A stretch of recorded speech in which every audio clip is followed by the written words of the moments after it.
updates from Cal on that quarterback situation? Do you just prepare for about the whole week, or do you monitor that to see if you need to? No, because I mean, it doesn't. Sorry, it doesn't depend. You know what I mean? We were told for the entire week of the USC game last year that Robert Woods wasn't going to play, and everybody asked me, and I said Robert Woods is going to play, and oh my God, Robert Woods played. So I mean, you can't pay attention to any of that stuff. So it doesn't mean anything. And you can't change your offense that drastically. Like all of a sudden, we're going to become this in such a short amount of time. So when we have tape, Bridgeford's played. He played in the opening game against Nevada in the first quarter. He played against us last year at the end of the game. He came in against Washington at the end of the game. So we've got tape on him, and we got an understanding of the differences between him and Zach. So impressions of him in those situations? What's that? Impressions of him in those? I mean, he's more of a drop back guy than Zach is. Zach was probably a little bit more mobile. He's got a nice release, throws a nice ball, very catchable ball. Seems like he's pretty accurate. He's been there for a while, so it's not like he's a young kid. Know where he came from. He was a highly recruited kid coming out of high school, out of Mission Viejo. Played for Bob Johnson. Bob's always turned out. That's where Mark Sanchez played. He always turned out quarterbacks year in and year out. So he's real well schooled. He understands how to play quarterback. So I just think the difference between Allen and Zach is that Zach's a little bit more mobile than he is. Chip, who are some of the Cal defenders that stand out to you on film? Chris McCain plays outside linebacker, is a real active football player for him. Their entire defensive line, Coleman, Taputo, some of those guys are real physical, and we've played against them for a while. In the secondary, Hill stands out at the safety spot. Steve Williams and Anthony at the corners are good players. So, a lot of those guys, when you get into league play, there's a lot of familiarity between teams because we've seen them for such a long time. And a lot of those guys, were on our recruiting boards. Our guys were on their recruiting boards. So you got a pretty good understanding of who they are. So. Difference between Kenyon's running style this year and the last couple of years, how do you see him different this year? I don't see him any different. I think he's the same guy. I just think if you ask me, the difference is he has the ball more this year than he had it in years past. But, you think about what he did when he played against Arizona State, last year when in his first start when LaMichael was out, or, the end of the USC game and a year ago down, in Autzen. It's been the same. It's the same when he kind of burst onto the scene in the Purdue game. When he was a true freshman, we called the draw on the red zone on 3rd and 18, and he ran it in for a touchdown. So, I mean, he's been the same guy. It's just, I think, obviously because he's getting more carries and more touches, people are starting to see him. But, I said it before the season started, we had total confidence in him, and I think that's what is showing right now. Everybody, but it's what we've seen as a coaching staff. Whenever he's had an opportunity to step up, he's taken full advantage of it. So. Chip, how fresh is he because he hasn't had to play the fourth quarters? That's a good point, Dennis. He hasn't, it's not a 30, 35 carry a game, for 9 games going into this. He's been fortunate for that. And I think that's one of the benefits of not having to play our guys all the way through in those first 9 games is that we should be a little bit fresher than some other guys. So I'm sure and I don't know what his totals, I've never really looked at him compared to other backs in the country, but I would imagine his are a little bit less than some of those other guys. So how many touches would he get, just say if it was a 4-quarter game? How many touches would you like him to have? We don't look at it that way. I think we always look at it from what do we need to do to win. So, it could be a 4-quarter game, but we're down 2 touchdowns, so we're chucking it a little bit more.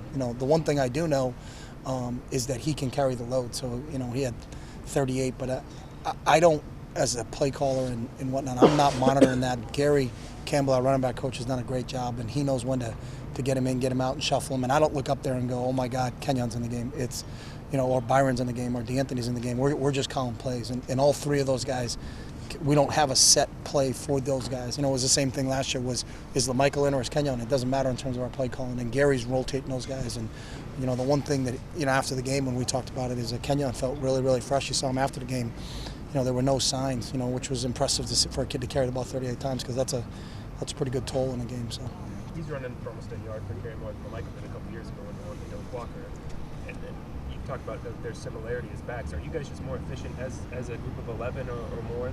Yeah, in anything, with your productivity on offense, it takes 11 guys. So, what we're doing in the offensive line, our ability, I think our receivers are doing a really good job. You look at the opportunities that we had last Saturday is that, if you are going to gang up on things, and Josh had, I think, 6 catches for 125 and 2 touchdowns, there's always that threat at DeAnthony. And there's a lot of times those 2 guys are in the game together, and there's a lot of times if you gang up on the box on Kenyon and we just flip it out to DeAnthony, is that what you want as a defensive staff? So I think everybody contributes to that, and we're playing well up front, obviously, and it starts up front, but I think we got guys out wide that don't allow you to say, hey, we'll just play man coverage all the time and pack the box and try to take this away. If you do, we got a quarterback who's pretty accurate.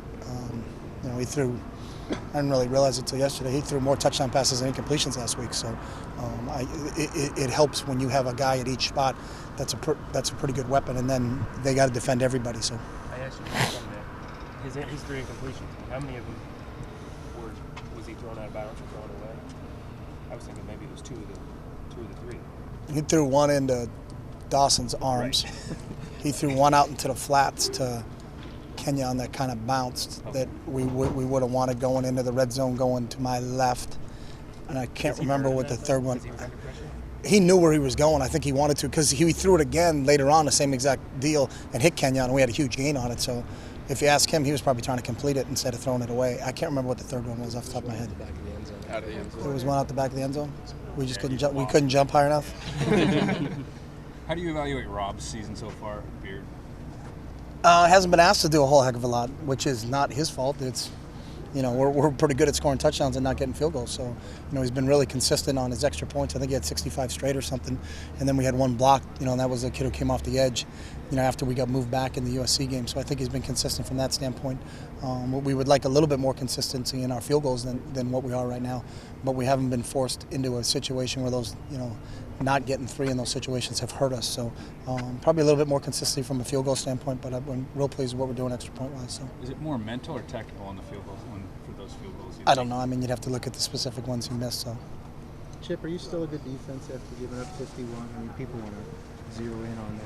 Yeah, but it doesn't mean anything unless we go out and don't do it again. I mean, I think I like our scheme and I like our players that we have over there. And as I've said, you look at that tape, and those guys made some plays. The one touchdown, the 2 that are in particular, Aguilar's got a kid draped on his back, and the free safety comes over the top, and he makes a catch in traffic and goes in for 60. And then the other one that Lee ran, we're in 2 deep, and he just literally ran over our corner and then ran by the safety. And I'm not sure our safety wasn't kind of stunned that the corner was flying, catapulted in the air as he went by him. So, but I think the more goes to, if you look at it, what a dynamic receiver Marquise Lee is. And I think if anybody in the country could say that your number 2 weapon is Robert Woods, then that's a pretty good group of people. So. Is that a case where you'd like to tell people you try and play him?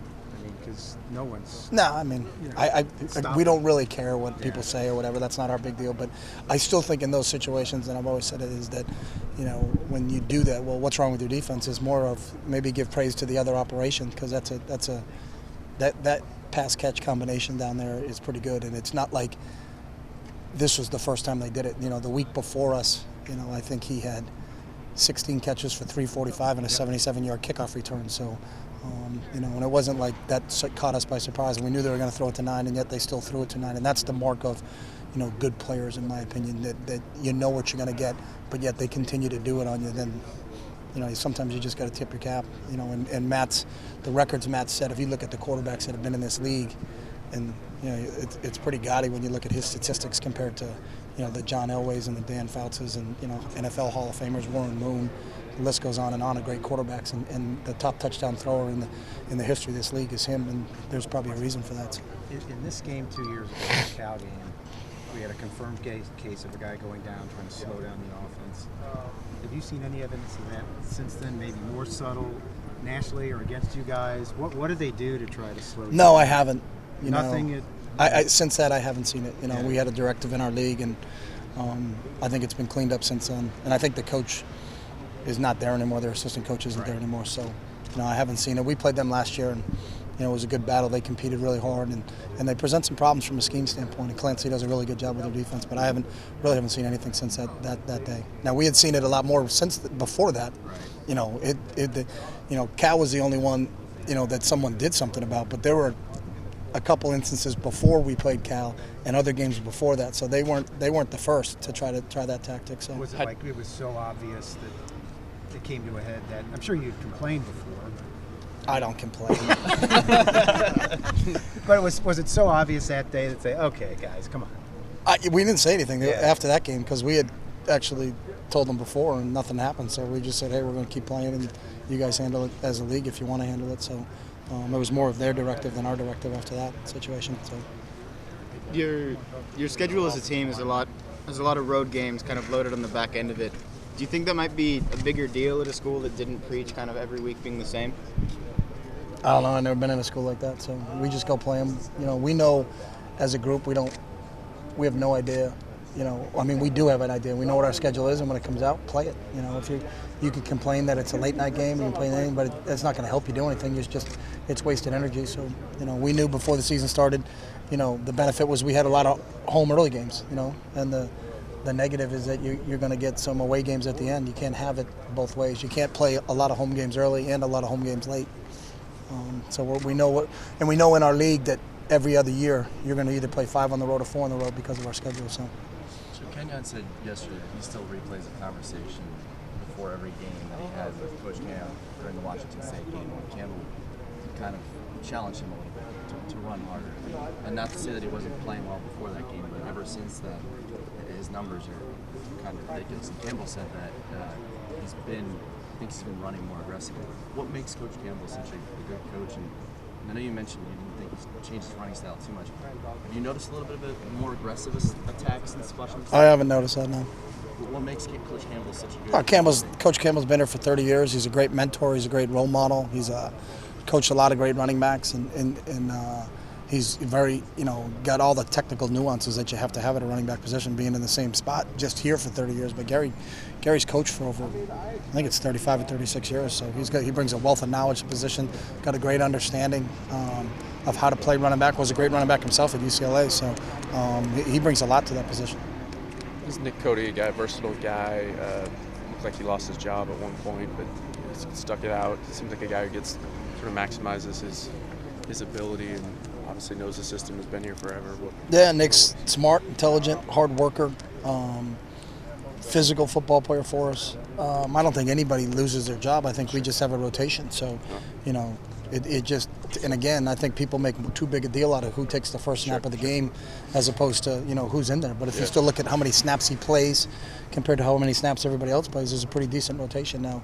Every once in a while we've got something that prevents us from using a kid in the game, so now some guys will get a little bit more extended reps. But Nick's been in the rotation for going on three years, so he probably didn't play a whole heck of a lot as a redshirt freshman, and I don't even know if I can remember back then. But you know, for the last 3 years here, he's been an integral part of that rotation. And Wood's always going to try to play 7 or 8 guys that deserve to play up front. So he's been he's intelligent. He's probably the hardest working lineman we have, from studying film and understanding the other team's schemes. Does a great job at coaching the younger guys and making sure when he's out there getting everybody lined up and you know, that the right blocking scheme's called, or the right, you know, protection's called, or how we're going to turn things or change things around. So sounded like a guy that you singled out earlier in the year in terms of that, and I think that resonates with the younger guys. I think it definitely resonates because we're a real young group up front. You know, with Ronas as a sophomore and Jake as a true sophomore, and Tyler Johnstone, and Kyle's only been here since August. You know, Ryan Clanton hasn't played. You know, was kind of a kid that was in the rotation last year, but wasn't. He's playing a lot more significant snaps now. So they're a pretty inexperienced group. When you lost Asper and you lost Weems, so I think Nick's kind of accepted that role as the older guy in that group. Cool. How was he as an interviewer? Who, Nick? Yeah. He's outstanding. Some of you guys should watch out for your jobs because he may take them. Thank you, sir.